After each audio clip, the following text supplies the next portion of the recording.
Yeah, my camera is really jacked now. But that dude's muffler is really jacked. I got a new terminology here. It's called narcissistic hibernation.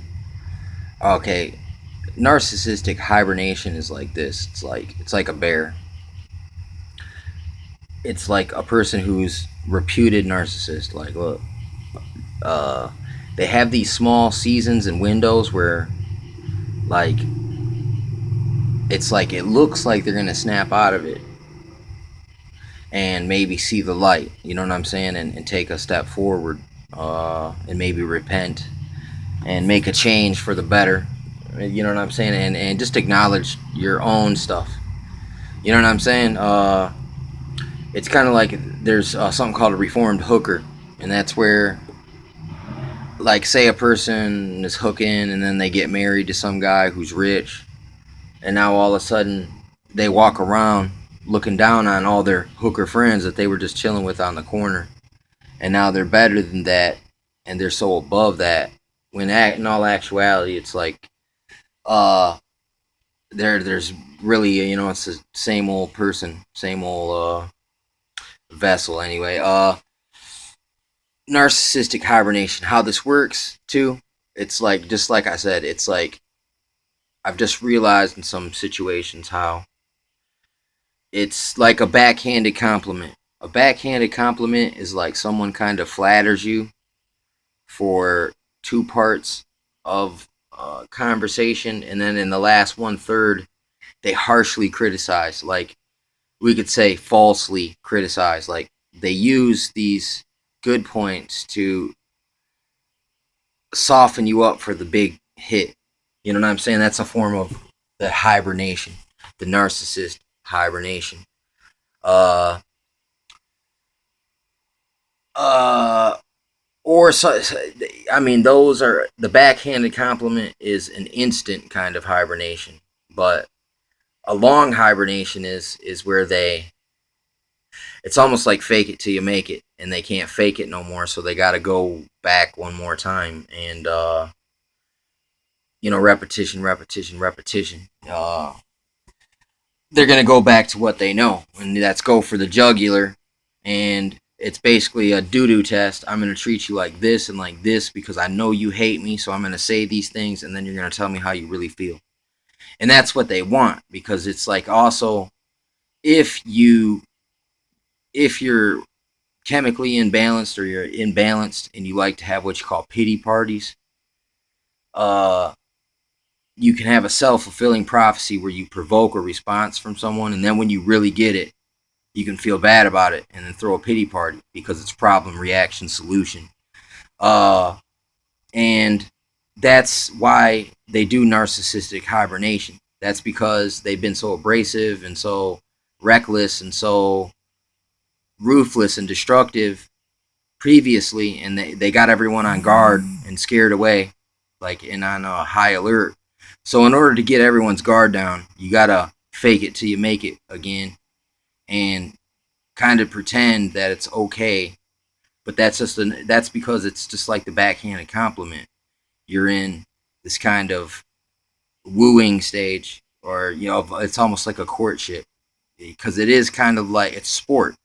It literally is an emotional sport and a psychological, sadistic sport for a real narcissist, because I see that they will go all the way around about, like, any way you put up a barrier or boundary there, they will figure out a way around, or they'll build a ladder to go over, or they'll dig a tunnel to go under.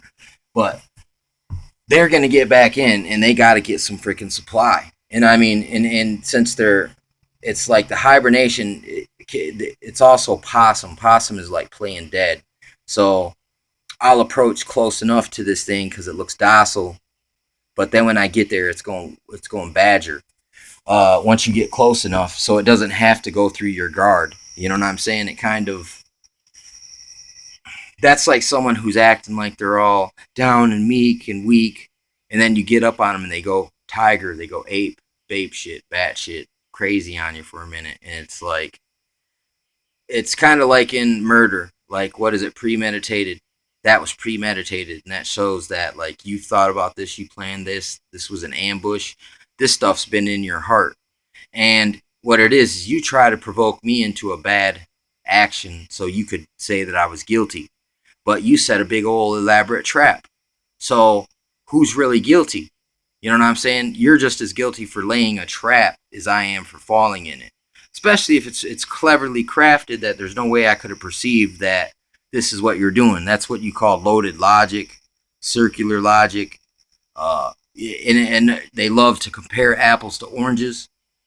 Uh, in other words, that's like when you're arguing about this, they'll totally bring something different into it. And it's like, it'll work sometimes. It's almost like if you try to chase two rabbits, you'll lose them both. So in a way, they pull out another rabbit real quick and throw it in the mix. And sometimes it works because you start chasing the wrong rabbit and then you lose all your, it steals your thunder. It stifles your momentum because it's like, I'm saying not operating off of just revenge, narcissism, it's tit for tat. I'm talking about like if you're operating out of true, I'm trying to give resolution and have peace, but this other person didn't. That's by all means they don't want peace right now. They need a crisis. It's like they feel they need a crisis and they need it now. That's what a flying monkey is like. They pull these freaking I don't know, man. It's a very clever, cunning, tricky. It's just so tricky, and it's got to be supernatural. It's got to be partially done spiritually, like evil demon type spirits, like influencing people without their knowledge. Because that's why, to a large degree, that's why their brain is wired wrong. Because, like in a spiritual sense, that they've grown it, the demon, the spirit that sets them up for these because don't you know it kills you to be angry and hold a grudge and be pouty or have a pity party. And if a demon feeds off negative emotions and you're just laying there for days on end in a fetal position feeling like crap, this thing can just suck on you like a spiritual entity, a vampire. And it's like, and you don't realize it. So you play right into its hand every time, and you feel you're justified. Like you got righteous anger. But hey, in the end, that demon feeds off anger. Even if it's righteous, it's still feeding. So you gotta acknowledge that you've tried that a million times and it's never worked in the past. So why do you keep doing it? That's kind of like a stronghold, you know. But anyway, yeah. So and that's kind of like also it's hibernation, man. It's just like that personality goes to sleep, and it'll pop out under the right circumstances. And see, and then when it doesn't get its supply like it used to, it's got to become more cunning. And that's one of the ways that the cunningness increases is that they go into hibernation, and it's really freaky, man. That it's just that freaking strategic.